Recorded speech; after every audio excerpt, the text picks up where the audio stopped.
Hello and welcome to the Growing in Business interview series. I'm your host, Fleming Johnson, and today I'm joined by Shafna Shamsuddin, who is founder and CEO at Elika Treats. Shafna, thank you so much for joining us. Would you like to kick us off with a brief background as to who you are and what you do? Hi, thank you so much, Fleming. So as you said, my name is Shafna Shamsuddin, and I am the founder and CEO of Erica Treats. We are an all-natural frozen dessert business, manufacturing business based in Greensboro. And I myself am actually born and raised in Middle East. But Indian ethnicity, and I'm Muslim as well. And my flavors basically is representing who I am because it represents my heritage. I mean, I am the one who's executing and creating all the flavors. Therefore, it represents my heritage right now. But the ideal goal is to be able to represent so many people's cultures, especially regional cultures, which is not really that prominent in the mainstream. Just to have, like a really authentic perspective of what culture really is. Quite often, it's marginalized into the mainstream idea of what a certain region's culture is actually. But there's a lot of regional differences. So that's partly really what's the base of my brand really. That's what really the platform is that I'm building this brand on, to tell cultural stories through frozen desserts while executing really wholesome natural product itself that it doesn't dilute the flavor or the experience of the authenticity of it. Um, so hence, I we use all natural products, and I think ice cream is probably the best way to, or frozen dessert is the best way to be able to communicate these stories. Very good. Tell us what inspired you to start your own business and what was that initial spark that kind of led you to take the entrepreneurial leap? So the entrepreneurial track was completely by accident, and it's not something that I had intended to do at all. I came to the U.S. to pursue degree in psychology, and but due to personal reasons, after graduating from college, I had to take a break, and then it just started, I guess loneliness started to settle in and there was always this, but I always had this urge to do something, so I was always keeping myself busy doing all kinds of stuff, plumbing, electrical work, carpentry, designing, all kinds of stuff, even quilting. So finally, then I think my homesickness got to a level where it was like I was literally missing and craving a particular dish itself that's made back home, where my parents are from in Kerala, South India. And that craving led to me being innovative in trying to execute that flavor in a way that I can actually consume on a regular basis, but in small quantity, and it would actually last a long time. The only thing I could think of is as a frozen product that would actually, that would meet all my requirements and my needs. Hence, then I executed that flavor, and it's something that's made out of plantain. So I created a product which is actually plantain base itself. And rather than having, just incorporating just the bits and pieces of plantain or flavors of plantain, it's literally the plantain itself became the base. But when I executed that, I knew that I have a thing that to be able to create an unconventional ice cream base in that sense, I knew that this was something that was unique and that it's not something that's available in the market. Like being a foodie, I'm pretty well aware of what's out in the market, so I knew that I have something. So that sparked a little bit of an interest. It was like, it's interesting, I wonder if I can actually pull this off. See, but I attempted quite a bit to try and kickstart the business, but I had no idea where to start at all. But finally, started things just started falling into places after many years, actually, since the inception of the idea, finally to before it to even being transformed into a concept itself, it took probably like 5 years or so. By 2019 was when everything started falling into places. And then the ball just started rolling, and I felt like things were just happening, and it just felt like fate. So then I just took took it and ran with it, really. Very good. Very good. So tell me, what are some common misconceptions about running a business and how do you address them? So I can't say about the misconception of that a lot of people have about running a business. What all are they? But there is a misconception of running an ice cream business that it's all fun and glamorous. There's nothing fun about making ice cream.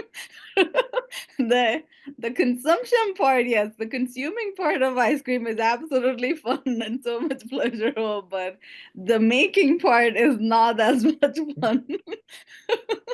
And then I guess like in general, I guess there is I probably have to say that a lot of people do assume that in starting a business that you have to have completely conceptualized every aspect of the business to start, to just to test out. Like you really like you can have ideas, but you really do need to test it out, and it's best to test it out before you invest a lot of time and money fully conceptualizing it, fully, developing it, and then you find out that, oh no, wait, this product doesn't work, or there isn't a market for this product.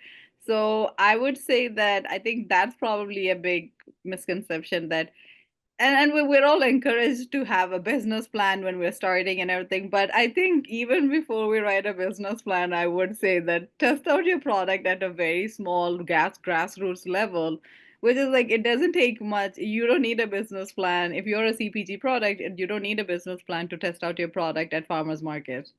You can test it out, so do that. Like those are the things. Do things that don't necessarily scale, because it's good way to actually test it, to figure out if it really is viable and effective. Very good. Tell me, how do you maintain a work-life balance as a business owner? Do you have any personal rituals or habits that keep you motivated and focused? I think I'm the worst person to there is no work-life balance. Honestly, I have to say that I really don't think that it's possible to maintain a work-life balance when you are at that initial stage. It really doesn't exist, and I think it will be really, really it would be really wrong of me to give the illusion that you can have a work-life balance when you are just starting a business. I will say that it's brutal.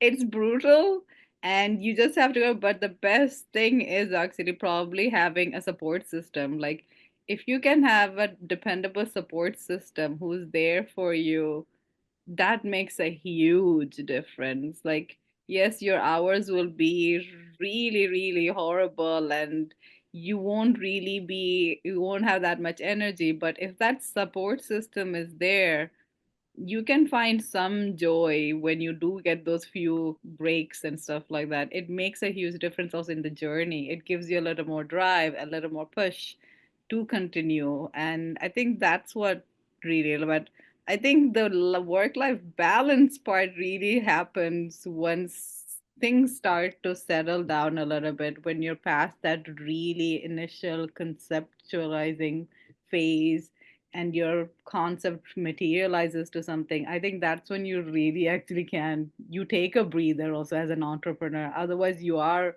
fearful that things are just going to fall apart. At least for me, that's what it was for the longest time. As I was building things, it was the fear that, oh no, if I don't do this, or if I make one wrong move, or if I make one mistake, that's it, everything is just going to tumble and fall apart.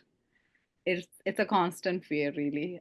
So I don't know work-life balance, but I do. One way that I always found a way to be able to have not balance, but at least some sense of mental stability, I guess, because you are it's a psychological journey, really. It's with with my business, it was very intense physically as well as mentally. But I think what helped me was actually working out, like just being able to go work out. And that's something that's a place that I actually feel it's a stress reliever for me, working out. So that's what I would advise those who do enjoy working out at some level. Like, you may not enjoy the actual working out part, but at least you know how it feels when you're done with it. It's that relief that you get, and that becomes your drug, that really you get addicted to that relief. In the constantly evolving business landscape, how do you stay adaptable and open to change? Are there any specific strategies that you use to remain innovative? Yeah, I think as a startup, you do have to be actually very nimble and I'll be able to adapt actually. At a startup stage, you really don't know anything much yet about it. You assume that, you can take the same path as some of your predecessors have, or you can follow, some kind of blueprint that someone has actually drafted before. And it may work to some extent, but at early stage you really do have to have the the capability to adapt, because every factor that's real and true for you may not have been the factors that was actually true for whoever you're following, or you're listening, getting advice from or guidance from. So you really do have to be, so I would say that the most important thing is not to be very set in your ways and in your ideas completely. Be open to pivot and to changes. And me having launched my business during COVID, it was constantly like there was no way that I could actually go in with doing go about doing my business with very set ideas and processes or methods or anything like that. It was about adapting to the environment as it went on. Very good. Yeah. Um, could you offer a glimpse now into your future plans and goals for your business? What do you envision as the next chapter of your entrepreneurial journey? So, yeah, I think I haven't mentioned. So, we're a CPG business, and so our goal is obviously B2B. It's all wholesale, retailing at grocery stores and other establishments as well. And we focus predominantly at cultural venues, because we are telling cultural stories through our flavors, and it's a cultural experience. So, cultural venues are our ideal target, target market. And so, what we're doing right now is that we are in talks with some national retailers, but obviously launching on a more regional scale, and some and we're testing out also a concept um, of having our own kind of vending machine of sorts, which we call Elka Pods, which is a self-checkout frozen dessert of a kiosk. So we're testing it out at Art Center in Carborough, and find our products there, where it's a self-service experience. You go there, get our products, purchase our products, and enjoy. And that's something that we're definitely trying to scale and grow. So that's our direct to consumer side of the business, but predominantly our focus is on retailing with grocery stores. and other cultural venues like hotels, restaurants, yeah, country clubs, yeah. Now, what advice would you offer to aspiring entrepreneurs who are, say, just starting their journey or someone who's facing challenges in their businesses? Don't give up. Just don't give up. If you really truly believe in your idea and in your product, then just don't give up. Like whatever obstacles you come across, there is a solution that you can find. And if there isn't a solution, then that might be the answer to it, that you just have to change or adapt or change something about your product or your idea. um but it's just yeah, I guess the most important thing is just don't give up. Yeah. Excellent. Thank you so much for your time today, Shafna. It's been great meeting you and learning more about your entrepreneurial journey. And to everyone watching, I look forward to seeing you in our next episode.